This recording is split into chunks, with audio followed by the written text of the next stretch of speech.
महात्मा उपासक डॉक्टर सोहनराज तातेड़ पुनरुत्थान और आत्मविज्ञान के बाद अब ला रहे हैं सनातन सत्य, जैसी दृष्टि वैसी सृष्टि, कुदरत, कुदरती रचना एवं कुदरत के कानून से शाश्वत सुख की प्राप्ति।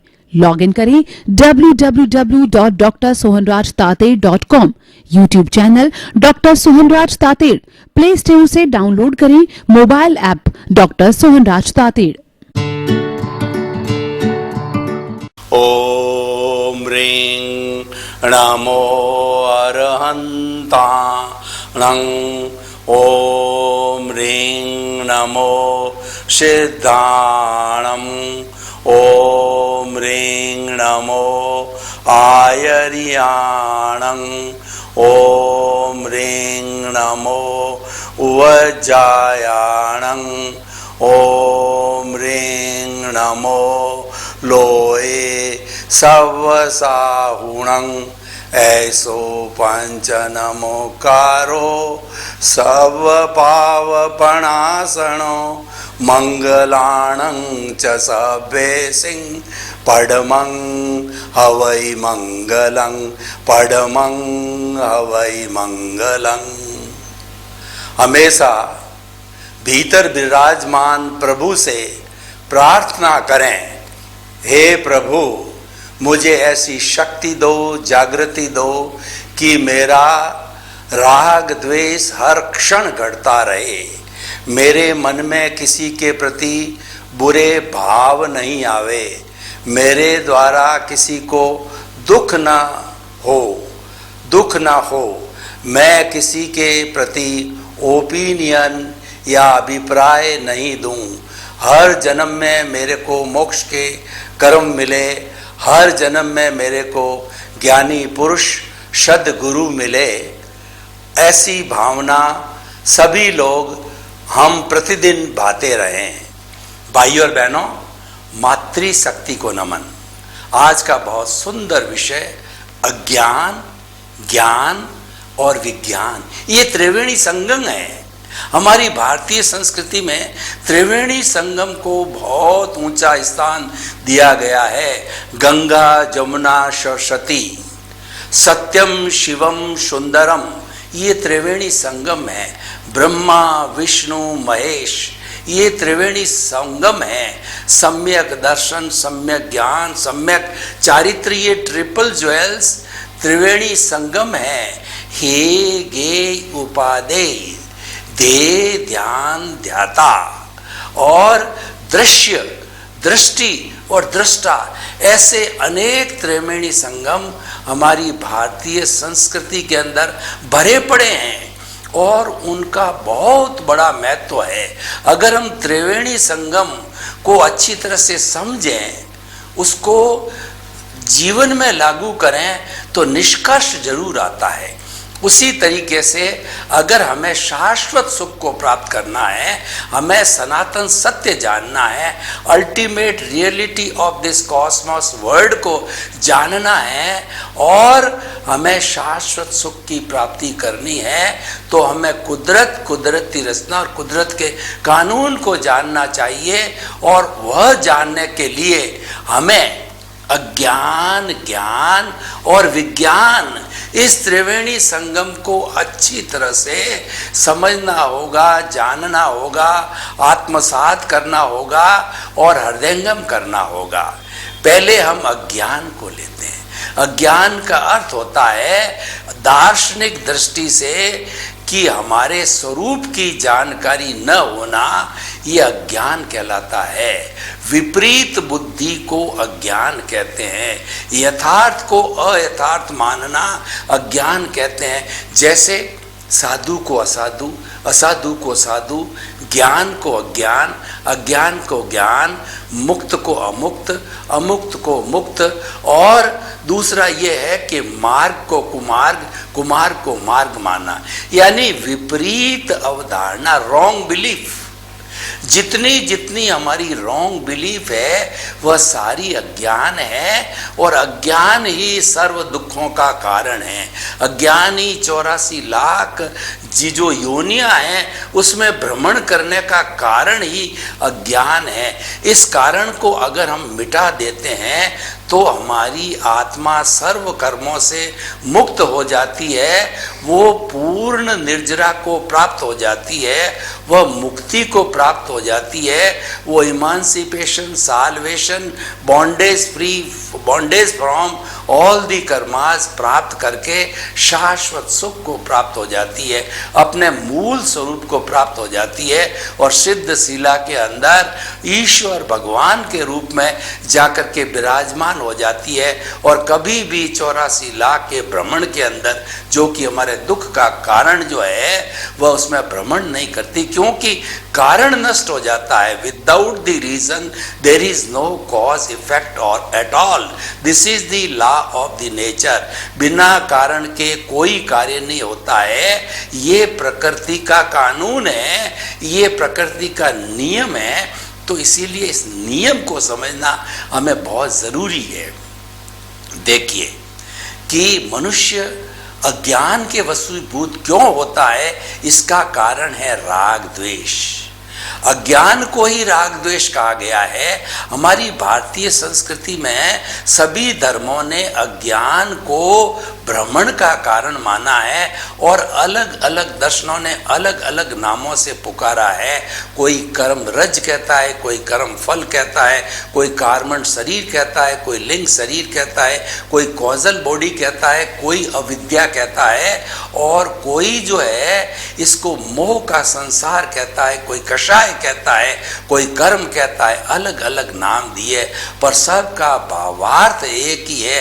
पूरे विश्व के सभी धर्मों को अगर हम जो है निष्कर्ष के रूप में देखें कि हमारी आत्मा मुक्ति को क्यों नहीं प्राप्त होती है, तो ये सभी ने माना है कि इसका कारण अज्ञान है, इसके अंदर किसी की असहमति नहीं है। तो हमें मूल कारण को पकड़ते हैं तब उसका निवारण होता है। देखिए हम कभी बीमार पड़ते हैं तो डॉक्टर के पास में जाते हैं, तो डॉक्टर जो अच्छा अनुभवी डॉक्टर होगा, सीनियर डॉक्टर होगा, तो वो क्या करेगा, हमारा आचार विचार, रहन सहन, खान पान सभी चीज़ों की बातचीत करेगा और हमारी फैमिली हिस्ट्री लेगा। ये सब क्यों लेता है? ये डायग्नोसिस करना चाहता है कि आखिर रोग का कारण कहाँ से, रोग उत्पन्न कहाँ से होता है। जब वो कारण और कई टेस्टिंग भी कराता है तो इन सब को मध्य नजर रखते हुए वो एक निश्चित कारण तक पहुंच जाता है जिसको डायग्नोसिस कहा जाता है। और जब कारण में पकड़ में आ जाता है तो निवारण श्योर हो जाता है, यानी हमको बीमारी पकड़ में आ जाती है तो उसकी दवाएं तो आजकल सभी जो है बीमारियों की दवाएं बन चुकी है, या टेस्ट बन चुके हैं, या इंजेक्शन बन चुके हैं, या शल्य चिकित्सा हो गई है। लेकिन कारण पकड़ में आना जरूरी है। अगर बिना कारण पकड़े हमने जो है भ्रमवश कोई इधर उधर की दवाई ले ली, चीरा फाड़ा करा दिया, तो वह नुकसानदायी हो सकता है। इसीलिए कारण को पकड़ना बहुत ही ज़रूरी है। तो हमारा कारण हमने पकड़ लिया, वह है अज्ञान। तो हम जब इस अज्ञान को पकड़ लेंगे तो निश्चित रूप से हम इसका निवारण कर देंगे।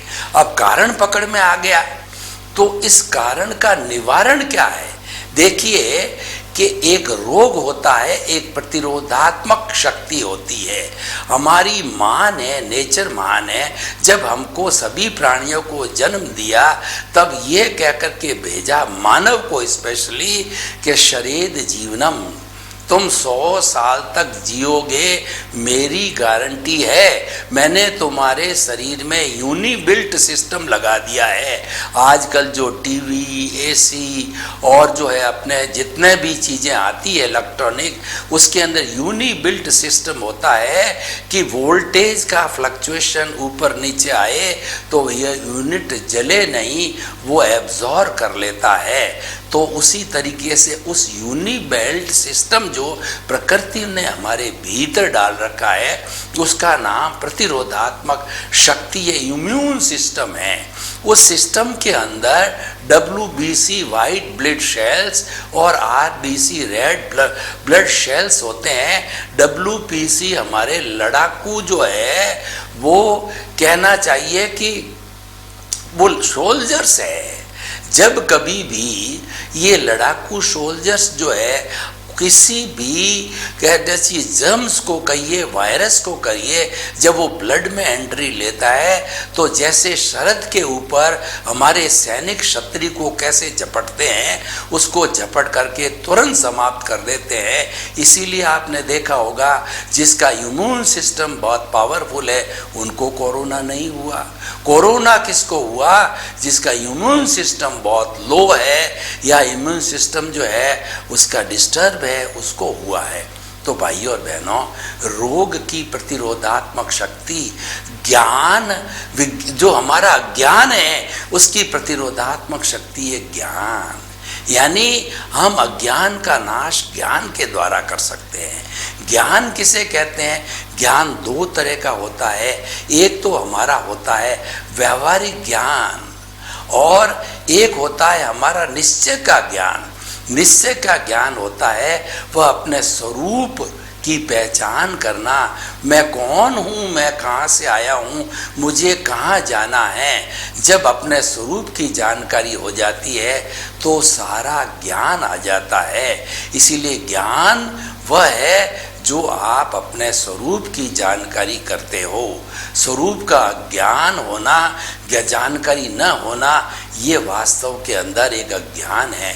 और व्यवहारिक ज्ञान क्या है कि हमारी मन वचन काया की जितनी प्रवृत्तियां हम जन्म से मृत्यु तक करते हैं, जो कि हम पूर्व जन्म से साथ में लेके आते हैं, उदय और प्रारब्ध के अधीन लेकर के आते हैं, वो मन वचन काया की तीनों बैटरियां इस जन्म के अंदर डिस्चार्ज होती रहती है, जो कि उदय और प्रारब्ध कहलाता है और वो व्यवस्थित है। इसीलिए कहा गया है हमारे सनातन सत्य के दो बड़े उसूल है, वो आप हमेशा ध्यान में रखें, उनको केंद्र में रखें कि मन वचन काया तथा उससे जुड़ी हुई हर अवस्था मात्र कुदरती रचना है जो व्यवस्थित है। मन वचन काया की जो भी जन्म से मृत्यु तक प्रवृत्ति चलती है वो आपके हाथ में नहीं है, वह जन्म लेते ही कुदरत के हाथ में आ जाती है। क्योंकि पिछले जन्म के अंदर जब हमारा आयुष्य समाप्त हो रहा था उस समय में हमने अपना जीवन का पेपर हल करके एक कुदरत रूपी एग्जामिनर को दे दिया था। एग्जामिनर जो है हमारी मार्किंग करता है, नंबरिंग करता है, तो एग्जामिनर हमको रिजल्ट देता है। एग्जामिनर ने आयुष्य समाप्त होते ही अपने हाथ में कुदरत ने ले लिया। इस जन्म में वो द्रव्य कर्म के रूप में, उदय और प्रारब्ध के रूप में सारे रिजल्ट देता है और वो व्यवस्थित मतलब फिक्स है, उसमें बदलाव लाने की आपकी कोई क्षमता नहीं है। और कुदरत भी कहती है कि मैं तो परफेक्ट न्याय करती हूँ। देखिए हमारी वर्तमान की न्याय व्यवस्था है, बड़े बड़े जो है छोटे से SDM से ले जा करके सुप्रीम कोर्ट के चीफ जस्टिस तक जितने बीच के अंदर जो हमारे कहना चाहिए कि ये ज्ञान हमारे जो ये करने की जो व्यवस्था है, जो हमें ज्ञान देने की जो व्यवस्था है या हमारा न्याय करने की जो व्यवस्था है, वह उसमें भूल हो सकती है, लेकिन कुदरत के कानून के अंदर, कुदरत की रचना के अंदर कोई भूल नहीं हो सकती, वो एकदम परफेक्ट है। तो इसीलिए जब कुदरत कोई भी हमें अवार्ड देती है, पनिशमेंट देती है, तो हमें हुआ सो न्याय कहना चाहिए। जो न्याय हमको बाहर से मिलता है, व्यवहार से मिलता है, उसमें गलती हो सकती है। प्रभु के न्याय के अंदर, कुदरत के न्याय में कोई गलती नहीं, उसको एक्सेप्ट करो कि हुआ सो न्याय। तो इसीलिए हम बात कर रहे थे कि ज्ञान से अज्ञान को मिटाना होता है। तो आप सबसे पहला स्वरूप का ज्ञान करो। स्वरूप का ज्ञान क्या है कि जो कुछ भी कार्य चल रहा है वो तो कुदरत करा रही है, कुदरत के अधीन है, तो फिर भी हम अज्ञान के वशीभूत होकर के, क्योंकि अहंकार भी एक अज्ञान है, अज्ञान के वशीभूत होकर के हम जो है प्रत्यारोपण करते हैं, यह कार्य मैंने किया, यह घर मैंने बनाया, करोड़पति मैं बना, बड़ा नेता मैं बना, राष्ट्रपति मैं बना, प्रधानमंत्री मैं बना, ये जो कुछ भी मैं जो है बड़ा इंजीनियर, डॉक्टर, चार्टर्ड अकाउंटेंट, मैं किसी का पति, मैं किसी की पत्नी और मैं किसी का पिता, इस तरह का जो है मैं और मेरा से संबंधित हो जाते हैं, वहाँ अज्ञान प्रारंभ हो जाता है, वहाँ कर्ता भाव पैदा होता है। तो इस क्षेत्र के अंदर कभी भी नहीं जाना चाहिए। और जितना भी उदय प्रारब्ध है ये सब कर्ता भाव, ये सब राग द्वेष से जुड़ा हुआ है। और अपने स्वरूप की जानकारी करने का अर्थ है कि आप इस जगत के समस्त जीवों को निमित्त, निर्दोष, अकर्ता और शुद्ध आत्मा समझो। यानी कि आप जो है किसी को कर्ता मत समझो, अपने आप को मत समझो, और इस पूरी सृष्टि के किसी भी प्राणी को कर्ता मत समझो। ये सबसे बड़ा ज्ञान है। ये ज्ञान होने से हमको no ownership, no doership, no blame, no claim, no bondage of the karma at all, कोई तरह के कॉज नहीं पड़ते हैं। कुदरत का कानून ये कहता है आप अकर्ता बन गए, आप विधेय बन जाओगे, आप प्रज्ञा चक्षु बन जाओगे, आप स्थित प्रज्ञ बन जाओगे। अगर आप अकर्ता बनते हो तो आपके कोई भी तरह के नए भाव नहीं पड़ेंगे। नो न्यू कॉजल बॉडी, और पुरानी कॉजल बॉडी जन्म जन्मांतर से बर्फ की शिला की तरह जमी हुई है। वो जैसे बर्फ पिघलता है उसी तरीके से वह उदय और प्रारब्ध के अधीन 2, 4, 5 भवों के अंदर पिघल करके और वो कर्म शरीर शून्य हो जाएगा, अगर आप रेगुलर अकर्ता के भाव रखते हो तो। लेकिन ये ज्ञान प्राप्त कैसे होता है? देखिए, ज्ञान जो है हमारी आत्मा ही ज्ञान है, ज्ञान ही आत्मा है। और जो है वो ये आत्मा का लक्षण ज्ञान दर्शन है। आत्मा का स्वरूप ज्ञान दर्शन का स्वरूप है। सच्चिदानंद की बात करें तो सत का मतलब विनाशी, चित्त का मतलब ज्ञान दर्शन वाला हमारा आत्मा है। और इसका जो है लक्षण है वो आनंद है। आत्मा में कुछ नहीं होता है, केवल ज्ञान होता है और केवल आनंद होता है। वहाँ पर कोई जो है दुख और सुख नाम की, सुख शाश्वत सुख होता है। कोई भी जो हमारा आता जाता टेम्परेरी सुख दुख नहीं होता है। तो इस तरीके से अकर्ता बनना जो है ये सबसे बड़ा ज्ञान है। लेकिन प्रश्न ये है कि हमारी आत्मा में तो ज्ञान है, लेकिन वो हमारे उपयोग में कैसे आवे, वो हमारे उदय में कैसे आवे, वो हमारे जीवन में, हमारे विचारों में, भावों में कैसे आवे, उसके लिए हमें किसी भी सद्गुरु को या जो है हमें ज्ञानी पुरुष को ढूंढना पड़ेगा, उसकी निष्ठा में जाकर के और उससे ज्ञान प्राप्त करना होगा। गुरु बिना ज्ञान नहीं। ज्ञान देने वाला जो निमित्त है वो गुरु होता है। वैसे तो ज्ञान देखिए कि हमारे जितने भी धार्मिक ग्रंथ हैं वो भी ज्ञान देने वाले हैं, सत्संग भी ज्ञान देने वाले हैं। वो परोक्ष है, प्रत्यक्ष होता है, वह सद्गुरु या ज्ञानी पुरुष होता है। और वो ज्ञान हमको कब मिलता है? जब हमारा पुण्योदय होता है, जब हमारा जो है कहना चाहिए कि दर्शन मोहनीय कर्म का क्षय होता है, तब हमें वह मिलता है। क्योंकि हमारे उपादान बिना निमित्त काम नहीं कर सकता। हर समय में ज्ञान नहीं होता है। जब वो जो भीतर का जो है हमारा जो कहना चाहिए कि उपादान है, उपादान जब उदय में आएगा तब ज्ञानी पुरुष के रूप में निमित्त मिलेगा और उनका अतिशय है, उनकी कृपा है। उनकी कृपा से हमारा जो दर्शन मोहनीय कर्म है उसमें अनंतानुबंधी कर्म है, वो हमारे ज्ञानी पुरुष भस्मीभूत करके हमको ऐसा ज्ञान देते हैं। क्या ज्ञान देते हैं कि हम जीवात्मा या जो बहिर आत्मा के रूप के अंदर जन्म जन्मांतर से भटके हुए हैं, तो हमारे को वो सीट छुड़वा देता है। उस स्थान से हमको हटा करके हमारा प्रमोशन करके वो आत्म पद पर बिठा देता है। यानी कि वो हमारे को जो है वो जीवात्मा से अंतर आत्मा बना देता है। स्वार्थ की चेतना से हटा के परार्थ की चेतना पर बिठा देता है। और फिर उसके बाद के अंदर विज्ञान जिसकी हम चर्चा करेंगे, उसकी प्राप्ति करने के लिए वो 3 बड़े बड़े हमको साधन या कहना चाहिए त्रिवेणी जो है उपक्रम हमको देता है। वो क्या है? प्रीति, जागृति और अनुभव। वो जब हमको आत्म पद पर बिठाता है तो हमारे को 100% ये एहसास करा देता है कि तुम अब कर्ता से जो है आत्म पद पर आ गए हो, पद बदल गया है।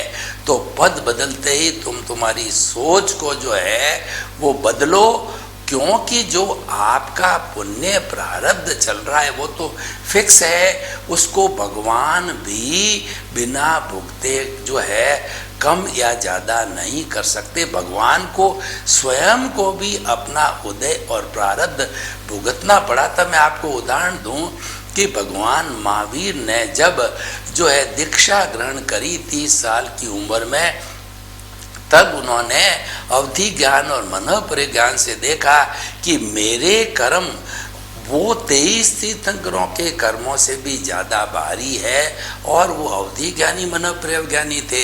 तो उन्होंने कहा कि मेरे पास में साधना के 12.5 वर्ष ही जो है वो बचे हैं। तो उन्होंने जो है वह जो है अभी मैंने जो ज्ञान की स्थिति बताई उस स्थिति में आ गए, वो आत्म पद पे आ गए, वो आत्म प्रकोष्ठों के अंदर चले गए, जो कि दूसरे शब्दों में हम कहते हैं कि वो ज्ञाता दृष्टा बन गए। किसके ज्ञाता दृष्टा? कि 12.5 वर्ष के अंदर वो संपूर्ण रूप से देखते रहे कि महावीर के रूपी जो मन वचन काया है उसके जो उदय प्रारब्ध चल रहा है वो अलग है, मैं अलग हूँ। उन्होंने भेद विज्ञान किया कि ये महावीर तो पीछे कर्मों से लेके आया है और ये उसको भुगतना पड़ेगा। तो उन्होंने केवल ज्ञाता दृष्टा रहे, उन्होंने उसके साथ तन्मयाकार नहीं हुए, उसके साथ जुड़े नहीं, उसके साथ मुक्त रहे, मात्र उसको जानते देखते रहे 12.5 वर्ष तक। और जब देखते रहे, वो जानते रहे, तो उसका रिजल्ट क्या हुआ? इसका रिजल्ट ये हुआ वो कर्म शरीर है वो फास्ट स्पीड से धुलता रहा, धुनता रहा, सफाई करते रहे, क्षीण होता रहा, यानी उसकी निर्जरा हो गई, वो संवर की स्थिति में चले गए। ज्ञाता दृष्टा भाव और संभाव ये संवर की स्थिति है। इसको हम दृष्टि विज्ञान कहते हैं, इसको हम विज्ञान कहते हैं। तो भगवान विज्ञान के अंदर ज्ञान से लेकर के विज्ञान की दशा के अंदर आ गए। विज्ञान की दशा में आने पर प्राणी के जो है आत्मा के कर्मों की फास्ट निवृत्ति होती है, कर्म फास्ट कटते हैं और कुछ ही भव और कुछ ही किसी के कम हो तो कुछ ही क्षण, ऐसे ऐसे तीर्थंकर हुए हैं जो कि ज्ञान की अवस्था में विज्ञान की अवस्था को उन्होंने पाया तो एक रात्रि में उनको मुक्ति हो गई। ऐसे ऐसे भी हमारे तीर्थंकर हुए हैं, मल्लीनाथ जैसे, कि वो एक रात्रि के अंदर ही दीक्षा लेते मुक्ति को प्राप्त हो गए, क्योंकि उनके कर्म बहुत बाकी थे और वो विज्ञान की दशा में चले गए थे। उन्होंने भेद विज्ञान किया, उन्होंने दृष्टि विज्ञान किया, वो ज्ञाता दृष्टा बने। तो भाई और बहनों, ये सारा ज्ञान की पोजीशन है। अब ज्ञान तो हमने प्राप्त कर लिया, जो हमारे ज्ञानी पुरुष की कृपा से और प्रीति जागृति अनुभव के 3 उपक्रम त्रिवेणी संगम हमको मिल गया, तो प्रीति हमको हो गई। अब आपका लक्ष्य जिसको कहना चाहिए कि हम कहते हैं रियल पुरुषार्थ करने में हम स्वतंत्र है, क्योंकि रियल पुरुषार्थ जो है वो हमारी आत्मा के भाव पक्ष से जुड़ा हुआ होता है। कुदरत से उसका कोई लेना देना नहीं, उस पर कुदरत की पहुंच नहीं है, कुदरत का हाथ भी नहीं पहुंचता है, कुदरत उस पर कुछ भी नहीं कर सकती है। वह प्योरली आत्मा से जुड़ा होने के कारण वो शाश्वत हो जाता है और उसमें 100% जो व्यक्ति स्वतंत्र होता है, भाव को डालने में हम एकदम स्वतंत्र है। लेकिन भुगतान करने के अंदर या भुगतान लेने देने के अंदर परिणाम प्राप्त करने में हम 100% स्वतंत्र है। ये दोनों चीज़ें जो है समझने की चीज़ है, 100% स्वतंत्रता और 100% स्वतंत्रता। और जब हम ये जो है करने लग जाते हैं, शुद्ध भाव करने लग जाते हैं, ज्ञाता दृष्टा दृष्टि विज्ञान भेद विज्ञान के रूप में करने लग जाते हैं, विज्ञान के रूप में करने लग जाते हैं, तो हम धीरे धीरे जो है मुक्ति की अवस्था को प्राप्त करके परमात्मा बन जाते हैं। देखिए कि यह जीव जो है, जीव वही है, इसकी 3 अवस्थाएं हो गई। पहली तो है बहिर आत्मा या जीवात्मा, जो कि स्वार्थ की चेतना से संचालित है, और ज्ञान लेने के बाद में वो जीवात्मा या परार्थ की चेतना होती है।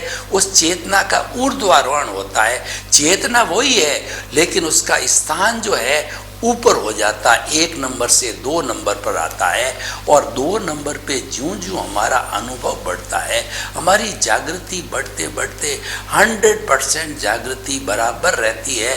क्या जागृति रहती है कि मन वचन काया से मुक्त, ऐसा मैं शुद्ध आत्मा हूँ। मन वचन काया का काम नीचे चल रहा है, मैं तो उससे कमलवत रूप से, मैं विधेय रूप से उससे ऊपर, उससे मुक्त हूँ। तो वह मुक्त रहने की अवस्था है, वो मन वचन काया से मुक्त, ऐसा मैं शुद्ध आत्मा हूँ। मैं शुद्ध आत्मा हूँ, मैं शुद्ध आत्मा हूँ, मैं ज्ञाता हूँ, मैं दृष्टा हूँ, मैं जानने वाला हूँ, मैं देखने वाला हूँ, मैं अनंत ज्ञान वाला हूँ, मैं अनंत दर्शन वाला हूँ, मैं अनंत शक्ति वाला हूँ, मैं अनंत सुख का धाम हूँ, मैं अव्याबाद हूँ, मैं टंकोत्कीर्ण हूँ, मैं अजन्मा हूँ। मेरी आत्मा जो मरती नहीं, जलती नहीं, कटती नहीं, वो तो अजर है, अमर है, अविनाशी है, किसी को रोकती नहीं, किससे रुकती नहीं। हरि अनंत, हरि कथा अनंत। ऐसे हमारे भीतर विराजमान शुद्ध आत्मा भगवान मूल स्वरूप वाले हरि की जो है हम कथा करने लगते हैं। देखिए, जो कथा करने वाले लोग आते हैं वो 4-4 महीने भागवत कथा, रामायण की कथा, गीता की कथा और अपने अपने जो है वो इष्ट की या भगवान की जो है वो कथा को 4-4 महीने बाँचते हैं। लेकिन हमारा जो भीतर हरि है उसकी कथा तो 4 महीने क्या, 4 जन्म तक भी आप गाते रहो तो भी पूरी होने वाली नहीं है। इस काम के अंदर जुट जाओ। ये हमारा विज्ञान है, ये हमारा रियल पुरुषार्थ है और इसमें हम स्वतंत्र है। इसमें हम कर सकते हैं, करेक्शन दे सकते हैं, हम कुछ भी चाहें तो कर सकते हैं। करेक्शन कैसे देख सकते हैं कि मान लीजिए कि हमारा जो मन वचन काया का जो प्रारब्ध और उदय चल रहा है वो बहुत फोर्सफुल है उसका, क्योंकि दोनों जो है कार्बन शरीर आत्मा जुड़े हुए हैं। कार्बन शरीर का तेज फोर्स आत्मा पे पड़ता है और मान लीजिए वो से प्रभावित हो जाता है तो हमारा जो विज्ञान है वो तुरंत, यानी प्रज्ञा, विज्ञान में हम कब जाते हैं? जब प्रज्ञा जागृत होती है। ज्ञाता दृष्टा हम कब बनते हैं? जब प्रज्ञा जागृत होती है। भेद विज्ञान हम कब करते हैं? जब प्रज्ञा जागृत होती है। ज्ञान जब हमको मिलता है तो हमारी मूल आत्मा अक्रिया कोई काम नहीं करती, सिर्फ उसका एक लक्ष्य, एक ही काम है कि वो प्रेजेंस रहती, उसकी प्रेजेंस है तो सब कुछ काम होता है, प्रेजेंस नहीं है तो ये मन वचन काया मृतवत हो जाते हैं।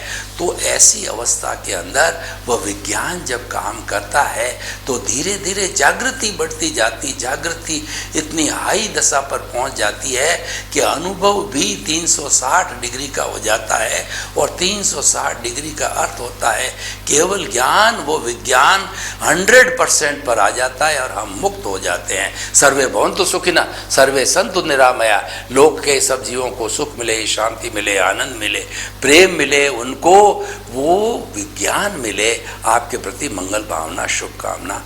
ओम शांति। महात्मा उपासक डॉक्टर सोहनराज तातेड़ पुनरुत्थान और आत्मविज्ञान के बाद अब ला रहे हैं सनातन सत्य, जैसी दृष्टि वैसी सृष्टि, कुदरत, कुदरती रचना एवं कुदरत के कानून से शाश्वत सुख की प्राप्ति।